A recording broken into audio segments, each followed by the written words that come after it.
ini disediakan bagi melihat perkembangan anak-anak selama setengah tahun persekolahan. Okay, kali ini kita fokus pula dengan murid tahun 1.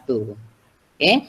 Mungkin ada anak-anak atau ibu bapa yang belum lagi kenal sebilangan besar guru-guru. Okay, tak apa, kita ambil slow and steady. Okay. Nanti kita akan kenal. Untuk kali ini kita bawa bersama semua barisan pentadbir. Guru tahun 1 dan unit UBK. Baik, nanti juga kita nak dengar feedback daripada ibu bapa tentang pembelajaran anak-anak di rumah. PDPR kali ini merupakan tidak dapat kita elak, yang merupakan fenomena yang baru bagi anak-anak. Malah kita sendiri juga harus menyesuaikan diri dengan keadaan yang jauh berbeza dari masa tiada pandemik. Okay. Kerinduan pada kawan-kawan, kerinduan pada guru-guru itu tetap ada, seperti yang kita lihat pagi tadi. Seronok murid-murid gunakan pakaian seragam. Seronok ke? Baik. Saya ingin mengucapkan terima kasih atas sokongan serta kerjasama semua ibu bapa yang saya tahu sangat prihatin terhadap pembelajaran anak-anak. Saya tahu pasti ibu bapa mempunyai perasaan yang bercampur apabila mengajar anak-anak di rumah. Perasaan itu saya faham apabila mengajar anak-anak yang berada di tahun 1 ni kan. Jadi nasihat saya lah, banyakkan bersabar apabila mendidik mereka. Ibu bapa sekarang adalah guru bagi anak-anak di rumah.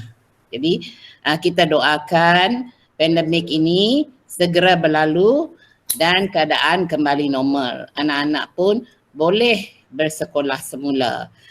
Jadi kita dengar saja dulu pengumuman dari Menteri Kanan. Kemungkinan kita pun tak pasti lagi sama ada dia betul di bulan September, itu agak-agak saja. Betul tak Cikgu Alif? Ya, betul. Jadi kita dengar saja. Baik, dengan ini saya serahkan kembali kepada Cikgu Alif. Okey, terima kasih. Okey, terima kasih pada Puan Guru Besar atas ucapan beliau sebentar tadi. Seterusnya kita persilakan Cikgu Safarina dan juga Cikgu Julia daripada guru bimbingan dan kaunseling sekolah kita untuk menyampaikan perkongsian. Dipersilakan. Okay, Bismillahirrahmanirrahim. Yang saya hormati Puan Guru Besar Cikgu Jacqueline Anak Kemping, penolong pentadbiran Cikgu Alif bin Abdul Ghani, penolong kanan hal ehwal murid Cikgu Jenny Urin dan penolong kanan core curriculum Cikgu Eng Cibung, rakan sejawat saya Cikgu Julia, rakan-rakan guru tahun 1 serta ibu bapa yang sangat saya segani dan hormati. Assalamualaikum, selamat malam dan salam perkenalan. Okey, terlebih dahulu saya ucapkan setinggi-tinggi syabas dan tahniah kepada ibu bapa yang berada di sini, kerana saya yakin ibu bapa yang ada di dalam sembang santai kita pada malam ini merupakan ibu bapa yang sentiasa alert, yang sentiasa peka dalam memantau perkembangan pembelajaran anak-anak semasa berada di rumah. Okey. Okey, pada malam ini saya diminta berkongsi tentang minda sihat.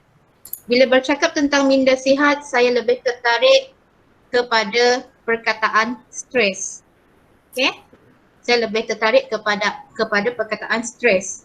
Bila kita sebut stres, kita faham ianya merupakan satu tekanan. Okey. Tetapi sejauh mana kita tertekan dan sejauh mana kita memahami maksud stres itu, kita sendiri tidak tahu. Saya yakin dan percaya dalam mengharungi norma baru, lebih lagi dalam kita membantu pihak sekolah menjalankan PDPR anak-anak, perkataan stres ini sangat kerap bermain di bibir ibu bapa. Sedangkan kami sebagai guru juga sering mengeluarkan perkataan stres ini.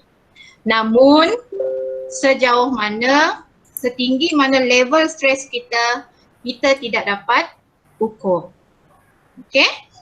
Okey, bercakap tentang stres anak-anak. Pernah tak kita terfikir anak-anak yang berusia 7 tahun juga pandai stres? Anak-anak kita yang berumur 7 tahun yang berada di tahun 1 ini juga boleh stres. Okey? Okay, jadi malam ini saya berkongsi sedikit sedikit tanda-tanda stres yang biasa ditunjukkan oleh anak-anak. Yang pertama, bila anak itu stres, dia akan demam secara tiba-tiba. Okay? Anak itu boleh muntah, boleh demam panas, okay? High fever disebabkan terlalu stres. Dan kita sebagai parent, kita tak sedar sebenarnya anak itu stres. Okay? Yang kedua, bila anak itu tidur secara berlebihan. Okay? Biasa kalau kita nak detect anak ni, anak yang tidak suka tidur siang kan. Ada anak yang memang dia dididik untuk tidur siang. Tetapi ada anak yang dia tak biasa tidur siang. Jadi yang ini senang kita nak detect. Bila anak itu tiba-tiba tidur siang, maksudnya otak dia sedang penat. Maksudnya anak itu stres, mengalami tekanan yang dia sendiri tak tahu dan ibu bapa pun tak tahu. Okay? Seusia 7 tahun dia tak pandai nak cakap saya tertekan. Saya stres mak dengan kerja sekolah. Tak. Anak seusia 7 tahun belum pandai merasakan yang diri mereka itu sebenarnya stres. Okay? Seterusnya tantrum. Ini paling kerap berlaku. Bila anak-anak itu tidak dapat meluahkan perasaan mereka, tekanan mereka akan menjadi panas baran. Mereka akan tiba-tiba jadi agresif, mereka akan mengamuk. Okay? Ini paling bahaya. Okay, sebab apa? Sebab saya percaya jika anak berada dalam keadaan mengamuk, ibu atau bapa itu akan keluarkan rotan. Okay, tanpa kita tahu kenapa anak itu mengamuk. Okay, ini bahaya. Dan seterusnya, anak boleh menangis tanpa sebab. Tak dapat salah sikit, jentik sikit, nangis. Tegur sikit, nangis. Cakap hai, nangis. Okay, itu mesti ada sesuatu yang disimpan oleh anak. Okay, mungkin mereka berada dalam keadaan tidak selesa. Mereka tak tahu nak cakap. Yang diri mereka tertekan. Okay. Jadi apa yang kita sebagai ibu bapa buat untuk handle, untuk kita tangani anak-anak sekecil ini dalam menangani stres. Yang pertama, di saat mereka mengamuk, peluklah anak-anak. Okay? Cuba. Daripada menggunakan rotan, ambil anak-anak peluk dan cium. Walaupun dah berusia 7 tahun. Bila mereka dah rasa release, mereka dah berhenti mengamuk, bagi mereka air kosong. Jangan bagi air kola. Kalau bagi air kola, dia semakin aktif. Jadi bagi dia air kosong.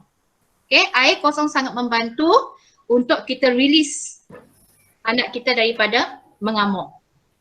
Okay. Yang kedua, sekiranya anak kita demam, muntah secara berlarutan, tempatnya doktor, klinik.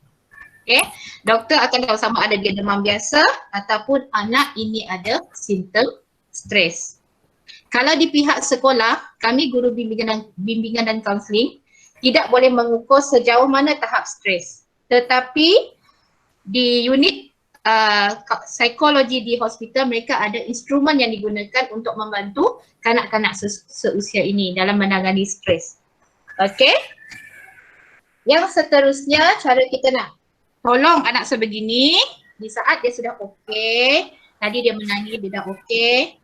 Cuba bagi kertas kosong, bagi mereka crayon atau pensel warna. Okey? Bagi mereka crayon atau pensel warna, suruh mereka lukis. Buatlah apa sahaja. Nanti di hujung lukisan mereka, tuan-puan akan nampak di mana punca stres mereka. Okay, bila nampak ada sesuatu pada lukisan itu, di situ tuan-puan tanya, apa benda yang membuatkan awak marah di sini? Okay, tuan-puan kena alert. Sekiranya tuan-puan mencuba kaedah ini, kaedah yang ketiga ini, melalui lukisan dan warna, cikgu boleh, Puan-puan boleh PM personal saya ataupun Cikgu Julia untuk kita sama-sama membaca hasil lukisan itu. Sebab penggunaan warna, bentuk lukisan sangat memainkan peranan dalam kita mengenali apa yang sebenarnya bermain dalam emosi anak-anak. Okey? Warna yang paling bahaya untuk anak-anak gunakan adalah merah, oranye yang terang dan hitam. 3 warna ini tuan-puan kena alert. Okey? Sekiranya anak tuan-puan pecinta warna merah, cuba bagi warna lain. Campurkan warna lain. Sebab 3 warna ini dia lebih kepada agresif, dia lebih kepada dendam, dia lebih kepada kebencian. Okey? Okey. Seterusnya di saat anak-anak dalam keadaan stres, elakkan meninggikan suara dan penggunaan rotan. Okey? Sedangkan saya sendiri pun kadang-kadang terpaksa mengawal. Anak tak nak buat kerja, terpaksa juga tangan dia nak pegang rotan. Tapi kita sendiri yang tahu kan, ibu bapa tahu bila kita dah merotan, malamnya kita yang menangis mengenangkan anak yang dirotan. Jadi di saat anak-anak tantrum, anak-anak menjadi luar biasa perangainya, tolong elakkan rotan. Kerana rotan itulah punca dendam. Rotan itulah punca kemarahan. Okay? Rotan itulah punca sakit hati dia akan sampai bila-bila. Dia ingat budak tahun 1 dia dah boleh fikir, dia dah boleh mengingat. Okay. Kenapa tuan-puan perlu handle stres? Kenapa tuan-puan perlu handle stres? Yang pertama, sebab kita tak tahu level pemikiran anak kita di mana. Tuan-puan faham maksud saya? Maksud saya ada budak, dia stres, dia boleh berfikir ke arah yang negatif. Contoh, ada murid yang boleh mencederakan diri sendiri untuk dia puaskan hati dia. Ada budak yang boleh, maaf saya sebut, membunuh diri, cuba membunuh diri. Dia stres sebab dia tahu tak ada orang lain yang faham dia. Okay, bagi dia membunuh diri itu kesudahan. Okay, ada murid yang dia akan mengambil, percaya tak, budak 7 tahun pun boleh lari dari rumah. Okay, sebab itu saya kata kita perlu handle stres dalam usia sebegini kerana kita tak mahu benda yang negatif itu berlaku terhadap diri kita, diri anak kita. Okay. Dan untuk ibu bapa, cuba pesanan saya, cuba positifkan anak-anak. Okay, dalam kita menangani stres, kita berusaha untuk mempositifkan anak-anak. Okay, apa yang saya maksudkan dengan mempositifkan anak-anak? Jika anak contoh, jika anak-anak kata, cikgu ni bagi kerja banyak sangat. Jadi tuan-puan jangan cakap, itulah banyak sangat kerja cikgu sekolah bagi. Itu menyokong, okay? Jadi kita balas balik kata-kata dia, kita positifkan dia, tak, cikgu bagi ni supaya awak lebih pandai. Jangan kita menyokong benda yang boleh menjadikan anak kita terus kepada pemikiran yang negatif. Okay. Saya rasa itu saja perkongsian saya untuk malam ini. Jadi untuk sebarang, jika ibu bapa ada sebarang sharing, benda yang nak di-share tentang anak-anak, boleh PM kami secara personal, saya dan Cikgu Julia. Dan kami juga ada grup UBK bersama tahun 1 melalui WhatsApp. Boleh hubungi kami di sanalah secara personal. Okey, sekian saja daripada saya. Saya serahkan kembali kepada Cikgu Ali. Okey, terima kasih kepada Cikgu Safarina, perkongsian yang sangat bermakna, sangat bermanfaat untuk ibu bapa di rumah sekarang ni kerana anak-anak kita sudah berada di rumah berbulan. Jadi sangat penting untuk kita semua mempunyai minda kesihatan mental dan emosi yang sihat untuk mengharungi PDPR yang kita tak tahu sampai bila. Jadi sekarang ni sekolah ditutup. Okay? PDPR, ujian tidak ada. bagaimana anak saya dinilai. Jadi kita tahu sekolah ditutup secara bersemuka dan kita terpaksa menjalani PDPR. Bila sebut PDPR, kita tidak ada satu ujian yang seperti di sekolah. Maksudnya ada 1 minggu kita khususkan untuk ujian, untuk kita mengenal pasti kemahiran dan tahap pembelajaran anak-anak tuan-tuan dan puan-puan. Jadi bagaimana anak-anak tuan-tuan dan puan-puan ini dinilai oleh guru-guru? Jadi Kementerian Pendidikan Malaysia telah memperkenalkan ataupun telah membuat satu dasar yang dipanggil sebagai pentaksiran bilik darjah. Jadi kita kena sebagai bapa kita kena tahu bahawa walaupun tidak ada ujian, walaupun tidak ada ujian UPSR lagi apabila anak-anak tuan-tuan dan puan-puan berada di tahun 6, tetapi pentaksiran bilik darjah ini akan menjadi alat untuk guru-guru memberikan tahap penguasaan anak-anak tuan-tuan dan puan-puan untuk subjek-subjek. Jadi apakah PBD? PBD merupakan pentaksiran yang berterusan. Bila sebut pentaksiran ni maksudnya guru-guru menilai anak-anak tuan-tuan dan puan-puan dalam sesi PDP, pengajaran dan pembelajaran. Dan pengajaran dan pembelajaran ini tidak semestinya berlaku di sekolah ataupun secara bersemuka. Tetapi apabila PDPR berlangsung, anak-anak tuan-tuan dan puan-puan akan dinilai berdasarkan penglibatan mereka, kerja-kerja yang mereka hantar. Jadi sekiranya anak-anak tuan-tuan dan puan-puan tidak menghantar dan tidak melibatkan diri dalam PDPR, maka agak sukar untuk guru menilai perkembangan, kemajuan, kebolehan dan pencapaian murid dalam sesuatu subjek. Jadi bila PBD ini bermula? PBD dahulunya dikenali sebagai pentaksiran sekolah bermula pada tahun 2011. Tapi pada tahun 2016, pentaksiran sekolah mula dikenali sebagai pentaksiran bilik darjah. Okey, kita tengok slide yang seterusnya. Okey, yang ini tak apa, saya skip. Okey. Apakah mata pelajaran yang terlibat dengan PBD? Semua mata pelajaran. Okay, tak kira bahasa Melayu, bahasa Inggeris, matematik, sains, PJ, PSV, pendidikan seni visual, bahasa Cina, bahasa Arab, pendidikan Islam, pendidikan moral, semuanya akan menjalani terlibat dengan pentaksiran bilik darjah.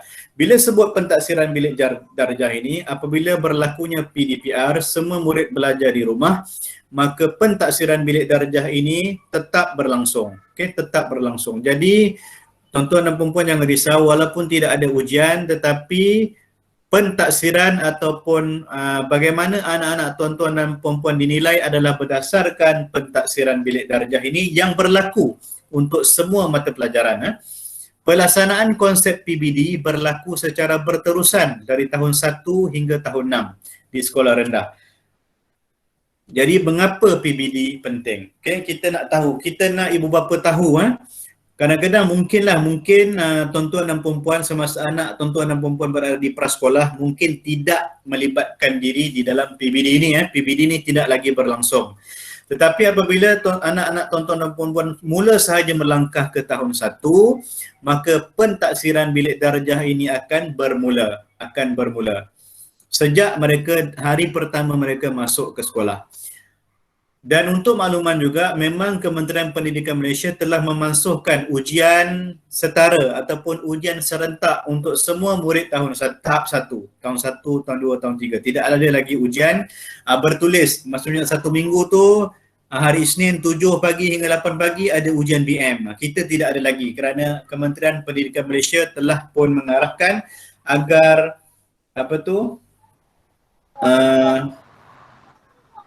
agar ujian secara bertulis untuk semua murid tahap 1 tidak lagi dijalankan. Jadi kita nak tengok mengapa PBD ini penting. Mengapa PBD ini penting? Baik, PBD dapat membantu guru dalam mengesan perkembangan murid secara menyeluruh. Okay? Perkembangan murid secara menyeluruh, secara holistik. Murid ni berada di tahap mana? Okay, kemudian mengenal pasti kekuatan dan kelemahan murid dalam pembelajaran. Sekiranya anak-anak tuan-tuan dan puan-puan tidak mengikuti PDPR, maka sukar untuk guru-guru mengenal pasti mereka ni pandai bab mana, mereka ini anak-anak tuan-tuan ni pandai di bahagian mana, lemah di bahagian mana. Sekiranya guru-guru tidak tahu, maka sukar untuk guru-guru memberitahu kepada ibu bapa bahawa aspek-aspek yang sepatutnya diambil perhatian oleh ibu bapa. Jadi inilah yang sangat kita titik beratkan sepanjang proses PDPR ini. Kita berharap sangat-sangat agar tuan-tuan dan puan-puan dapat memberikan galakan dan mungkin paksaan kepada anak-anak tuan-tuan dan puan-puan untuk aktif dalam PDPR. Kemudian kenapa PBD ini penting? Mengetahui keberkesanan pengajaran. Kemudian membolehkan guru merancang dan mengubah suai kaedah pengajaran, kemudian mengambil tindakan susulan yang sesuai dengan serta-merta. Baik, kita tengok bagaimanakah PBD dilaksanakan? Okey, PBD dilaksanakan secara berterusan sepanjang proses PDPR sepanjang tahun. Jadi sekiranya PDPR ni katakanlah sampai hujung tahun, maka sehingga hujung tahunlah PBD ini akan berlangsung. Jadi PBD dilaksanakan melalui pelbagai kaedah pentaksiran seperti pemerhatian, pemerhatian, penulisan dan juga lisan. Jadi guru-guru boleh menilai, boleh memberikan tahap penguasaan kepada anak-anak tuan-tuan dan puan-puan berdasarkan pemerhatian. Tengok guru-guru ni tengok murid ni selalu tak ikut PDPR, selalu tak hantar kerja yang diberikan. Kemudian guru-guru juga boleh menilai melalui penulisan. Bagaimana anak-anak tuan-tuan dan puan-puan menghantar kerja rumah yang diberikan, sama ada lengkap atau tidak, ada yang tidak pernah hantar dan sebagainya. Kemudian lisan berdasarkan video yang dihantar oleh anak-anak tuan-tuan dan puan-puan sepanjang proses PDPR. Jadi setelah guru-guru menilai, guru-guru melihat sejauh mana penglibatan anak-anak tuan-tuan dan puan-puan dalam sesuatu subjek, maka guru-guru pun menggunakan pertimbangan profesional mereka untuk memberikan keputusan berkaitan dengan pembelajaran anak-anak tuan-tuan dan puan-puan. Maksudnya guru-guru ni akan memberikan tahap penguasaan TP yang dipanggil sebagai TP, tahap penguasaan PBD. Tahap penguasaan yang paling lemah, tahap penguasaan yang paling lemah ialah 1 dan tahap penguasaan yang paling tinggi ialah 6. Jadi kalau tuan-tuan dan puan-puan nak tahu tahap penguasaan anak-anak tuan-tuan puan-puan sekarang, boleh tanya kepada guru kelas. Guru kelas ada menyimpan rekod semua tahap penguasaan anak-anak tuan-tuan puan-puan, tahap 1, TP1 ke TP2 sehinggalah TP6. Semua subjek ada kita simpan rekod-rekod tersebut. Jadi kita berharap agar tuan-tuan dan puan-puan dapat memberikan kerjasama dalam memberikan galakan kepada anak-anak tuan-tuan dan puan-puan untuk mengikuti proses PDPR. Jadi untuk makluman tuan-tuan dan puan-puan juga, di peringkat sekolah kita memang sentiasa memantau proses pengajaran PBD anak-anak tuan-tuan dan puan-puan. Sebagai contoh, kita mempunyai rekod. Kita mempunyai rekod penglibatan anak-anak tuan-tuan dan puan-puan sepanjang PDPR ini. Kita akan tunjukkan sekejap bagaimana di pihak pentadbir kita telah melakukan pemantauan. Sekejap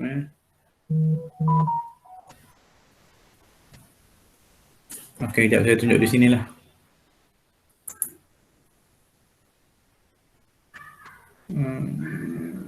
Window ke?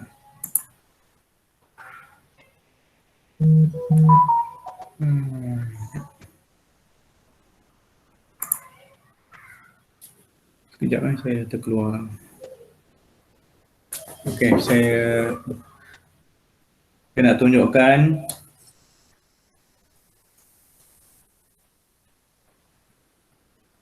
Okey, bagaimana pihak pentadbir memantau proses PDP anak-anak, tuan-tuan dan puan-puan? Okey. Kita telah mewujudkan satu Google Drive untuk kita memantau proses PDPR anak-anak, tuan-tuan dan puan-puan.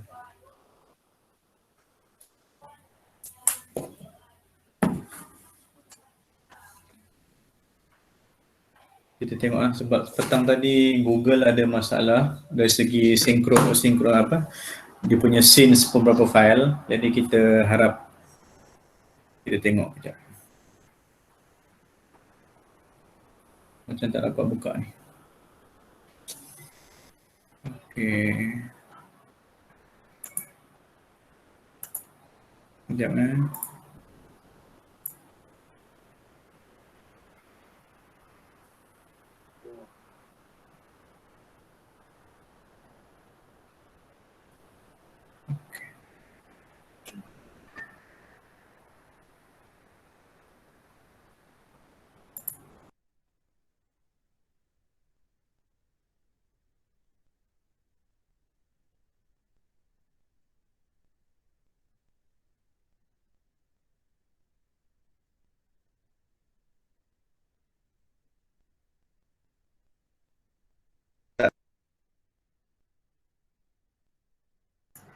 Okay, Google ada masalah hari ini, kita tengoklah nanti tak apa.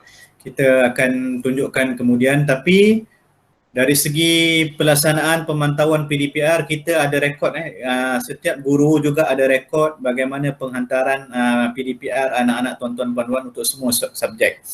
Jadi kita harapkan tahap tahun 1 ni perlu mempunyai asas ilmu yang kukuh supaya mereka dapat bawa sehingga ke tahap 2, tahun 2, tahun 3, tahun 4 sehinggalah tahun 6. Sekiranya asas ini kita tak kuatkan, mereka selalu tidak mengikuti PDPR, agak sukar untuk mereka mempunyai asas ilmu yang mereka boleh bawa ke tahun 2, tahun 3 sehinggalah tahun yang seterusnya. Jadi kita mengharapkan kita mengharap sangat ni agar ibu bapa dapat memainkan peranan dalam memberikan sokongan agar anak-anak, tuan-tuan dan puan-puan sentiasa mengikuti PDPR. Jadi itu saja daripada saya. Sekarang ni kita buka soal jawab lah sekiranya ada pandangan, mungkin ada benda yang ingin dikongsikan oleh ibu bapa kepada pihak pentadbir sekolah. Okey, kita jangan risau, pada malam ini hanya pentadbir sahaja yang terlibat bersama dengan UBK, Unit Bimbingan dan Kaunseling. Jadi mungkin kalau ada cikgu pun mereka kebetulan ada anak tahun 1 di sekolah ini. Jadi itu sebab ada guru-guru juga di sini. Jadi saya bukalah kepada tuan-tuan dan puan-puan yang ingin menyampaikan pandangan, ingin memberikan cadangan kepada pihak sekolah demi memastikan pelaksanaan PDPR di sekolah dapat ditambah baik. Okey, ada soalan ataupun cadangan, boleh buka mic dan boleh bercakap. Kenalkan diri dan okey, Puan Dayang Siti Jawiyah ke yang buka mic tu? Cikgu, Assalamualaikum dan selamat malam semua. Waalaikumsalam. Saya nak berbalik kepada ceramah daripada Cikgu Safarina tadi. Okey. Berkaitan dengan stres daripada anak-anak lah. Masalahnya sekarang mak bapak yang stres ni. So, kalau mak bapak yang stres ni jadi masalah juga kan? Ya, betul-betul. Nak minta pandangan je lah kan, sekadar pandangan. Stres mak bapak ni boleh membawa keadaan yang lebih teruk. Contoh bapak stres, dia akan balik kepada mak lah. So yang akan jadi kan. Kalau mak yang stres kerana anak-anak ni, dia akan terbalik kepada bapak pula. Yeah. Jadi kalau bapak ni senang je lah kan, start motor lari lah kan. Mana hilang lah. So pandangan daripada dari pihak cikgu lah. Kalau ada lah kes-kes yang sebegini, saya harap mak bapak ni lebih matang lah kan. Sekiranya ada lah. Mungkin ada kes sebelum ni yang sampai ke pihak sekolah lah. So untuk mak bapak ni macam mana kita nak menangani lah Ya. stres kan anak mak bapak yang jadi stres sampai bergantung ke sini kan. Ya, betul. Itu je. Okey, Cikgu Safarina, Stresnya, respon. okey. Stresnya stres disebabkan oleh anak ke apa? Puncanya anak lah.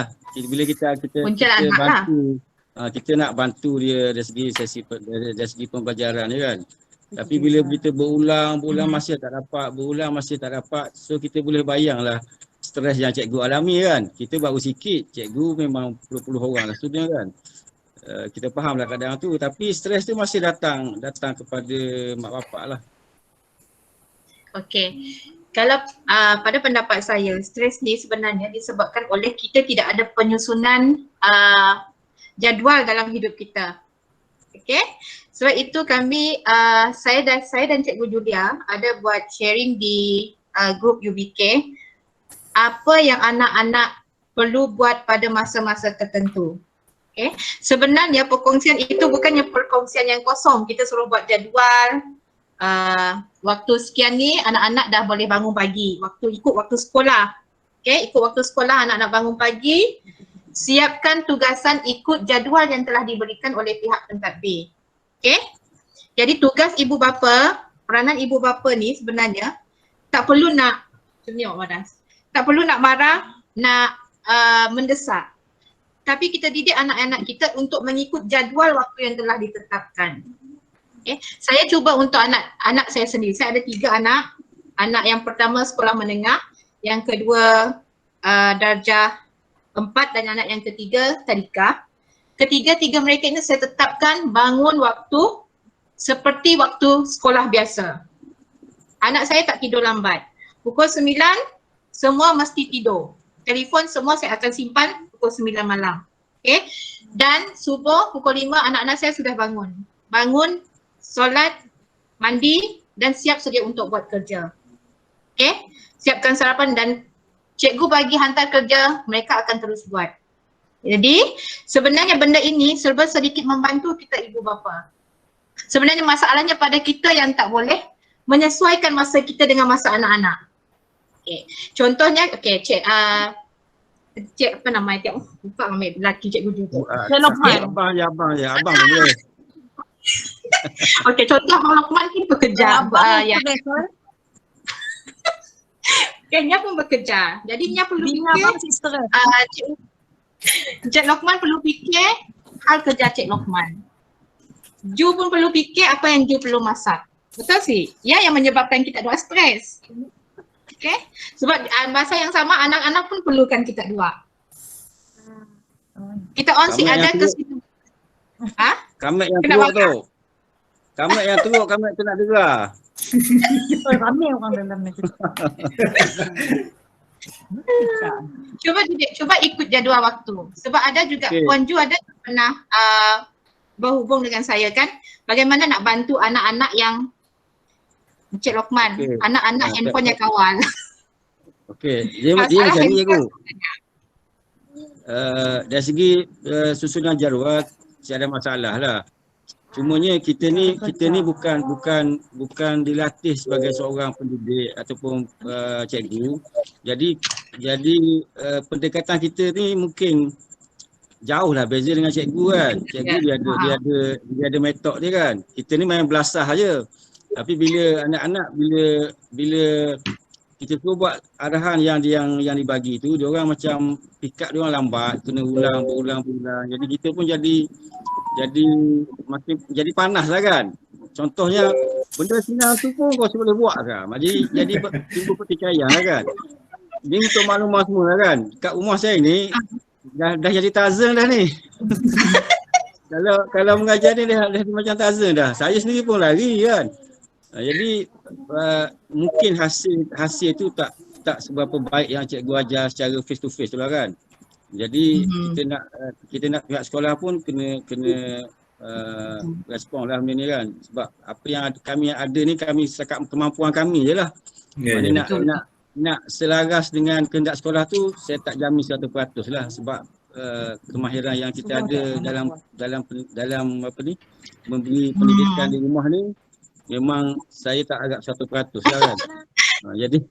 Jadi mungkin dari segi keseluruhan pencapaian pelajar tersebut, dia akan jadi kurang lah. Mungkin sekolah target 100%. Maknanya bila pendidikan di rumah ni di bawah pemantauan ibu bapa, jadi dia akan kurang lah persen tu. Dia akan jadi efek kepada mungkin penilaian pelajar tu lah kan. KPI. Jadi mungkin akan down sikit lah kalau kita ambil peratusan sekolah ataupun murid itu, dia akan jadi jatuh lah kan. Sebab betapa tidak mahirnya ibu bapa yang kurang kemahiran lah nak banding dengan direct daripada cikgu kan. So itulah keadaan ni sekarang. Mungkin ada ibu bapa lain yang boleh. Ya. Cik Lokman ada cadangan untuk penambahbaikan? Ya, betul. Yang boleh Mungkin kita ada tambah. idea untuk penambahbaikan. Saya dari segi pembelajaran saya memang serah kepada pihak cikgu lah kan. Cumanya saya cuma nak cadang persiapan untuk ibu bapa dalam nak menangani stres ni. Mungkin pihak cikgu boleh anjurkan pengurusan stres untuk ibu bapa ni secara online ni lah.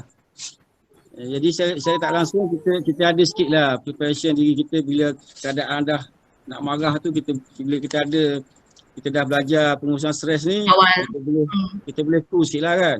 Kita boleh kawal lah. Kalau ada ibu bapa yang setuju lah kan. Mungkin boleh cadangkan nak panggil mungkin khusus lah, kita panggil khusus lah kan untuk ibu bapa dalam nak menangani masalah stres ni. Ya, betul. Kita boleh fikirkan tu Cikgu Alif, Cikgu Safarina. Ya, GB. Ya. Boleh fikirkan.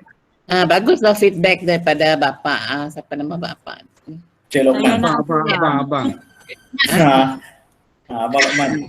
Baguslah ada feedback. Jadi kita dapat dengar apa masalah. Jadi at least pihak sekolah akan cubalah yang sebaik mungkin. Mungkin kita boleh atur macam mana ke. Okey? Okey. Terima kasih. Okey, ada pendapat ataupun cadangan daripada ibu bapa yang lain? Boleh utarakan? Mungkin ada yang nak belajar cara macam mana nak mengajar anak ke, macam mana ke. Mungkin ada ibu bapa yang nak mencadangkan. Kita terbukalah platform kita ini, kita sembang santai. Ya. Tujuan kita memang kebaikan dia kepada anak-anak lah. Jangan segan, kalau segan boleh tutup apa nama tu? Kamera. Bercakap saja.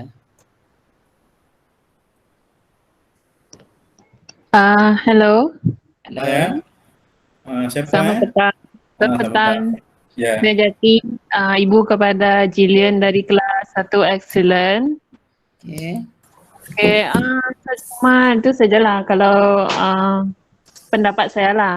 Kalau melibatkan kerja rumah yang memerlukan kreativiti anak-anak, kalau boleh lah bahan-bahan yang kita perlukan at least senang kita ada dekat rumah. Sebab kadang-kadang kan sometimes bahan yang kita nak pakai tu kita terpaksa pergi cari dekat luar. So macam sekarang dah limited untuk kita bergerak ke sana ke sini kan. Especially kalau saya sendiri, memang saya dengan anak-anak saya saja susah betul untuk saya pergi. So most of the time saya pergi dekat kawasan perumahan sajalah macam tu. Make it macam senang, bahan yang senang kita dapat lah. Okey, senang diperolehi lah. Boleh improvise. Okey. Itu pendapat. Ya. Thank you. Okey, terima kasih Puan.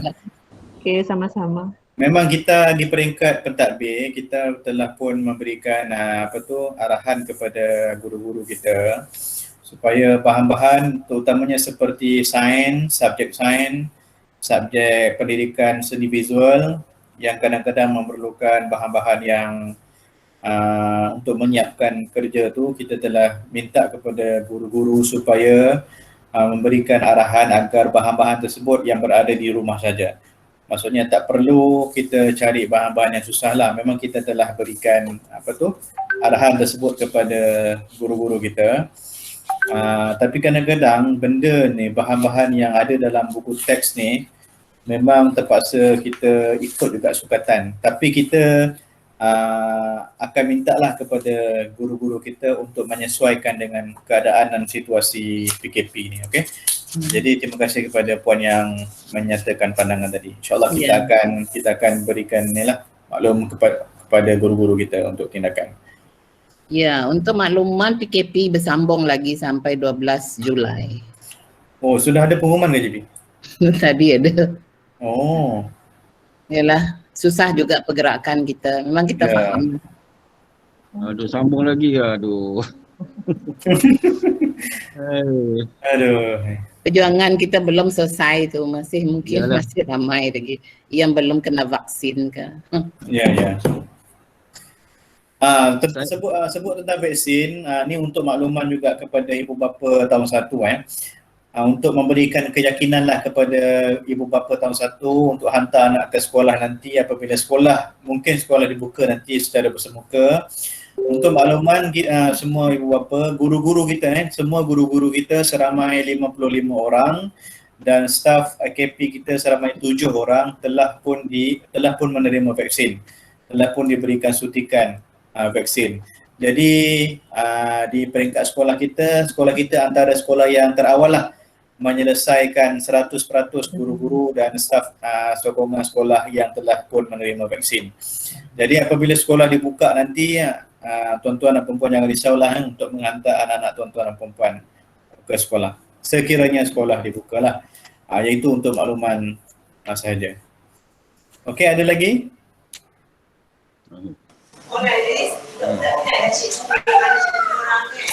Assalamualaikum. Waalaikumsalam. Boleh tuan. Nama saya Nazli. Saya ayah kepada Nur Hafiz, kelas 1 intelijen 1 intelijen. Okay. Jadi yalah, seperti yang saya dengar tadi, memang masalah bila bulat darjah 1 ni kita kena ajar dia. Jadi kalau saya nampak kalau kelas online tu kalau ada banyak, dia senang sikit ikut. Jadi kalau bagi tugasan tu memang mak bapak kena ikut. Kena tunjuk apa dia satu-satu. Jadi bila macam tu, macam saya bekerja, isteri saya pula ada anak kecil yang lain untuk jaga kan. Jadi agak susah lah untuk kami mengawal anak-anak. Jadi saya rasa cabaran itu kalau kita boleh banyakkan kelas online.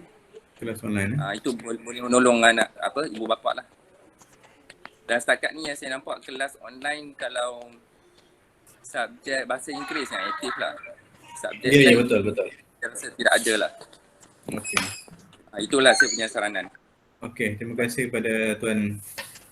Okey, kita insyaAllah kita boleh minta kepada guru-guru kita ni untuk terutamanya subjek teras lah bagi saya kan. Macam subjek bahasa Melayu, bahasa Inggeris, matematik, sains ni. Kita harapkan juga bila kita buat Google Meet ni nanti kelas online ni maksudnya anak-anak tuan-tuan dan perempuan kena ada ni lah peranti, telefon ke, laptop ke, talian internet. Okey, sekejap untuk memastikan talian kelas online ni dijalankan secara baik. Tuan-tuan dan perempuan perlu menyediakan talian internet, telefon ataupun laptop ataupun peranti lah kepada anak-anak tuan-tuan dan perempuan kerana kita perlukan benda tu untuk menjalankan kelas online.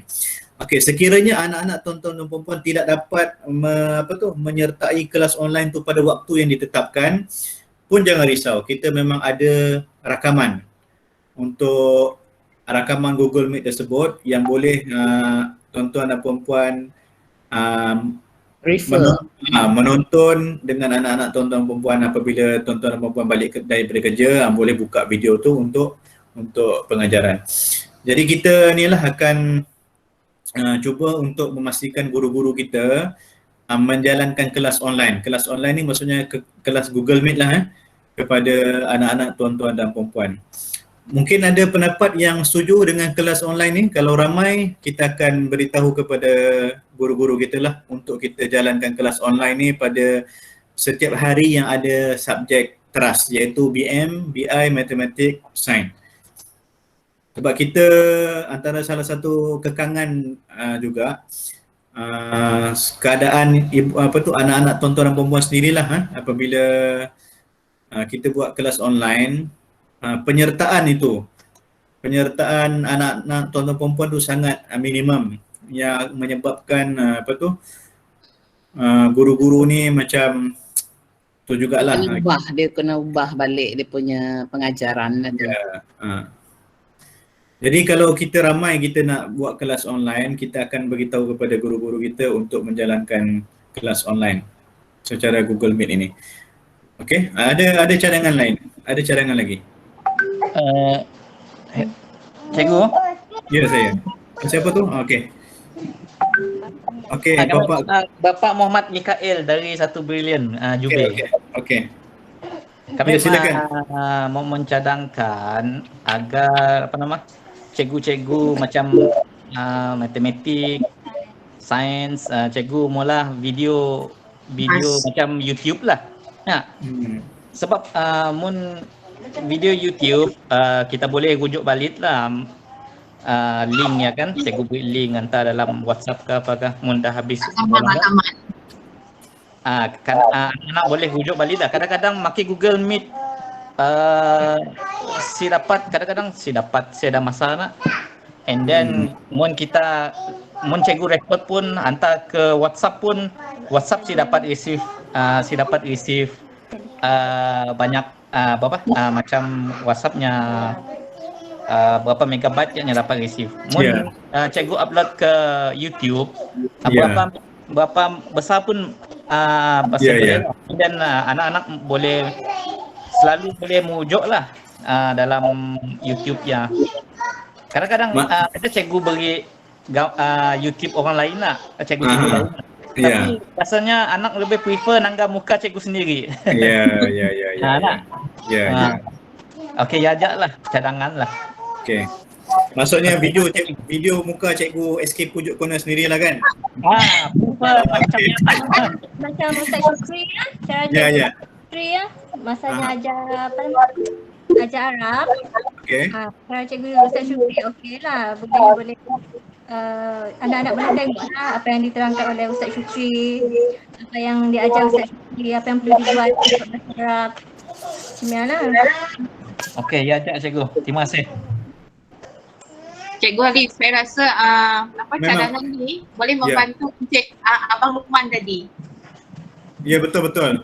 Memang kita dapat merasakan kita memang dapat merasakanlah yang sebaiknya video daripada guru-guru kita sendirilah, guru daripada SK Pujuk Corner sendiri.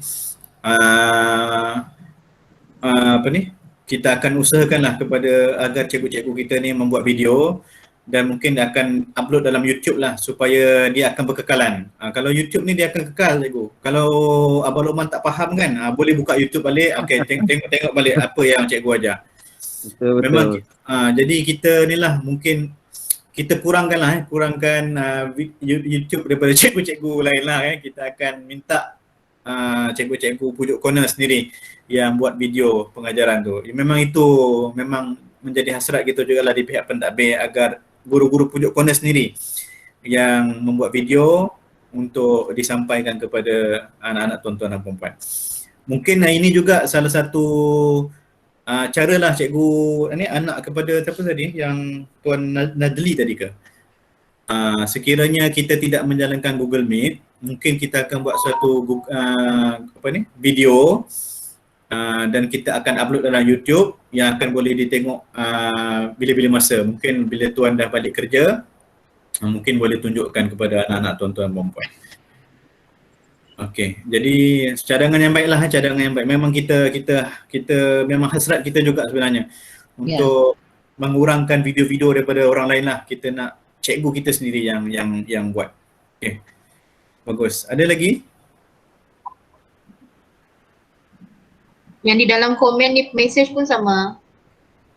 anak lebih mengikuti live sebab boleh berinteraksi dengan cikgu. Okey. Baiklah, mungkin ketetapan kita guru Puan GB, mungkin kita ni lah, kita buat saja Google Meet untuk subjek teras dan kita rakam, dan rakaman itu kita upload di dalam YouTube. Ya. Sebab walaupun tak ramai, katakan walaupun seorang dua orang saja yang mengikuti Google Meet, tapi yang penting video itu, video pengajaran daripada guru itu sendiri yang dapat memberikan panduan kepada ibu bapa untuk membantu anak-anak berada di rumah. Okey, boleh. Ya. Okey, ada lagi cadangan?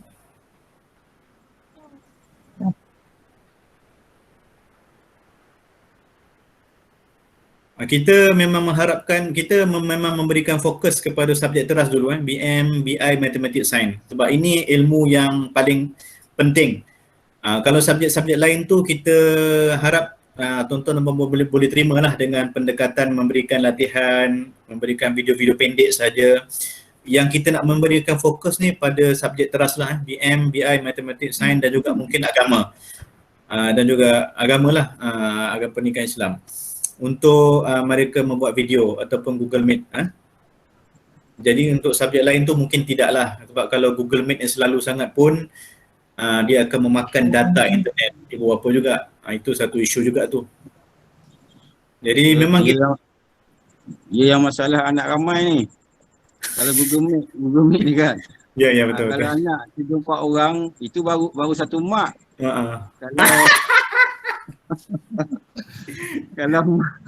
Kalau mak ada 2-3 lagi ramai anak kan.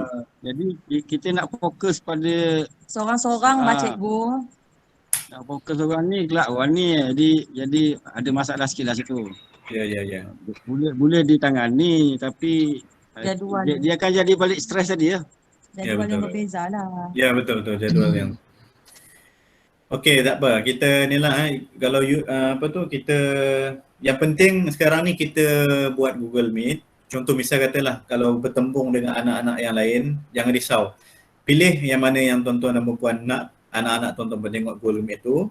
Tapi dalam masa yang sama, sekiranya Google Meet yang lain tu tertinggal, boleh tengok rakaman di YouTube. Yang penting memang saya pun bersetuju dengan pendapat dengan tuan-tuan dan puan tentang video pengajaran daripada guru pujuk kona sendiri. Bukan lagi video daripada cikgu-cikgu entah mana-mana kan. Ya, Cikgu Sylvia, raise the hand. Okey, Cikgu Sylvia. Di balik kau.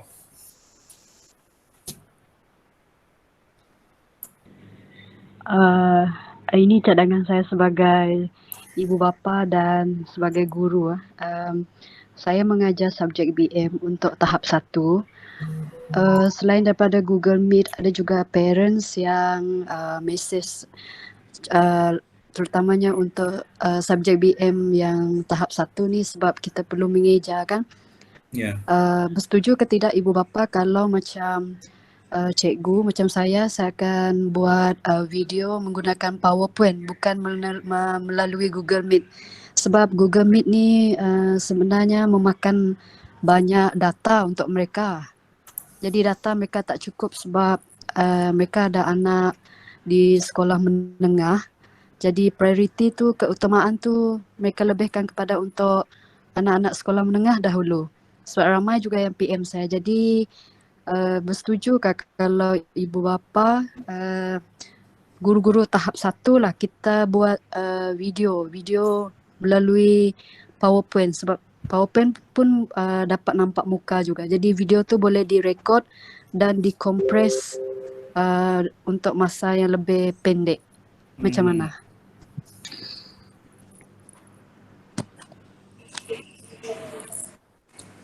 Jadi mungkin kami ada tanya ke. Ya, siapa boleh yang bapak kepada Nurul Akila Zulaika. Setuju. Okey.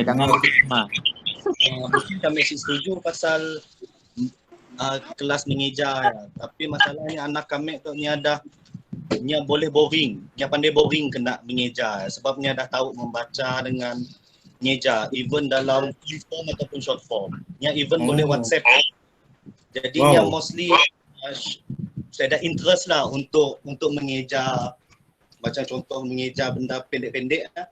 Ni saya ada interest ni akan jadi lost in space. Dia terus bermain benda lain. Sebab dia dah pandai lah. Yang paling benda tu ni dah belajar di tadika dan yang boring lah benda. Ya. Macam ngejar-ngejar. Sebab kita tu kalau kami WhatsApp dengannya punya, WhatsApp kami guna short form. Yang even tahu full form ataupun short form, dia boleh baca WhatsApp kita kalau WhatsApp sebelahnya. Advance jadinya ada macam show less interest lah. Kelas mana ni anak tuan ni? Satu brilliant, nombor laki mereka.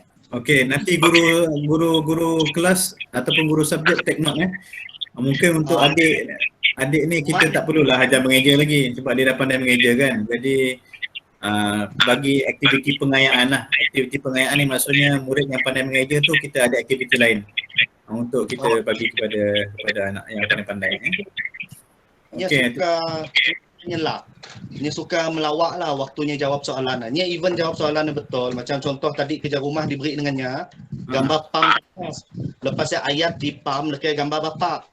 Firstnya tulis ayah tandas dipam oleh ayah. Udah habis saya tulis, dia tetap dia tulis lagi baru. Dia tulis lagi ayah dipam oleh tandas. Lepas dia baca ayah dalam tandas. Dia tulis macam-macam jawapan. Jadi kami kadang-kadang bingung nak ngajarnya. Ya. Okey. Kita akan Bapak Evan juga lah. Bapak pun Evan ni. Okey, saya nampak tadi Tuan Nur Nazli kata yang angkat tangan dari hand tadi. Okey, silakan Tuan. Ada respon. Okey. Terima kasih Cikgu Alif. Saya nak respon pada Cikgu Sylvia tadi lah. Jadi saya rasa betul juga kalau kita guna Google Meet, memang penggunaan data tu banyak. Bagi saya apa yang saya nampak ialah pengajaran tu kena ada. Jadi kalau kita bagi tugasan kepada anak-anak tanpa ada ajaran untuk mengajar, jadi dia akan blur. Dia tak tahu apa benda nak buat. Jadi kita ibu bapa kena duduk sebelah dia ajar pula. Jadi itu yang membantu. Jadi kalau ada video yang menunjukkan cikgu sendiri mengajar satu-satu macam mana untuk buat latihan tu, kemudian anak yang buat itu, saya rasa boleh dipertimbangkan lah. Boleh. Tapi bagi saya Google Meet ni bagusnya sebab ada interaksi. Jadi anak-anak boleh terus belajar. Jadi kalau kita tak dapat buat tiap-tiap hari, kalau seminggu sekali pun dapat jadilah. Jadi dia kumpul soalan-soalan, dia boleh tanya cikgu apa benda yang dia tak faham daripada video yang dia hantar pengajaran yang sebelum ni. Jadi jangan tak buat langsung lah. Ya, jadi kita buat Google Meet dan kita terima kasih. Okey. Cadangan yang baik tu Tuan. Jadi kita memang sekarang ni kita dah dapatkan satu kesimpulan lah daripada apa pendapat-pendapat yang tuan-tuan dan puan-puan utarakan tadi. Pertama sekali mesti ada video pengajaran daripada guru pujuk corner sendiri. Betul Najib ya? Ya. Cara mana video itu ditunjukkan, sama ada guru-guru nak buat Google Meet ataupun nak masukkan dalam YouTube, itu mungkin mengikut kreativiti guru-guru. Tapi isunya sekarang yang paling penting mesti ada video daripada muka cikgu pujuk corner itu sendiri. Dan mungkin juga kita akan buat macam ni Tuan Nazli, sekiranya bersetujulah. Mungkin ialah Google Meet kalau setiap hari pun mungkin akan membebankan juga. Jadi mungkin minggu ni minggu BM yang buat Google Meet. Okey, yang jadi minggu yang seterusnya nanti mungkin minggu bahasa Inggeris pula yang buat Google Meet. Supaya data yang interaksi secara langsung tu dapat at least minggu sekali untuk murid-murid dapat bertanya, dia kumpul soalan seperti mana yang Tuan Nazli beritahu tadi. Tapi video pengajaran kita akan beritahu kepada guru-guru kita supaya tidak lagi menggunakan video YouTube orang lain ataupun video guru-guru daripada sekolah-sekolah lain lah. Kita akan buat video daripada guru kita sendiri. Okey. Jadi soal nak masuk YouTube ataupun nak buat Google Meet, nak buat rakaman, itu memang kita dah setuju. Walaupun caranya, kita akan tetap minta guru-guru untuk buat video sendiri. Okey. JB mungkin ada tambahan?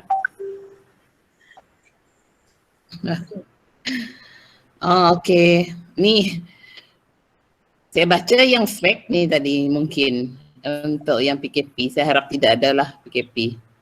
Sorry. Tak ada tambahan cikgu. Okey. Lagging sebenarnya saya punya okey. apa nama ni? Laptop ni. Okey, tak apa. Continue cikgu Alif. Okey, jadi kita buat kesimpulan pada malam ini, video pengajaran daripada guru-guru SK Pujuk Corner sendirilah yang akan kita buat selepas ini. Untuk subjek-subjek teras ni, kita utamakan subjek teras dulu tuan-tuan dan puan-puan. Supaya subjek teras ni yang paling penting. BM, BI, Matematik, Sains. Untuk kita buat video pengajaran daripada guru-guru kita. Sama ada secara langsung live class seperti Google Meet ataupun rakaman melalui YouTube ataupun video pengajaran yang seperti mana Cikgu Sylvia Likau beritahu tadi. Video tu pun boleh di-upload terus dalam YouTube supaya boleh ditengok dari sepanjang masa lah. Sekiranya ibu bapa dan murid-murid memerlukan, jadi ini kita tu juga. Okey, ada tambahan lagi daripada tuan-tuan dan puan-puan? Sebelum kita tutup program kita. Memang sangat bermanfaat apabila kita buat sesi seperti ini, kita dapat tahulah apa yang ibu bapa perlukan untuk membantu anak-anak di rumah. Kita tak nak jadi guru-guru yang hanya short sendiri saja kita buat, kita tak nak dengar pendapat daripada ibu bapa. Jadi ini memang kita ucap terima kasih kepada tuan-tuan dan puan-puan yang sudi melapangkan masa pada malam ini untuk sama-sama kita meningkatkan mutu PDPR di sekolah kita. Okey, sama-sama. Okay. Kalau tak ada apa lagi, mungkin kita boleh on kamera sekejap, kita ambil gambar ramai-ramai untuk kita masuk dalam Facebook sekolah. Okay, boleh on kamera. Baik ni, Hafiz kah? Okay, boleh on kamera.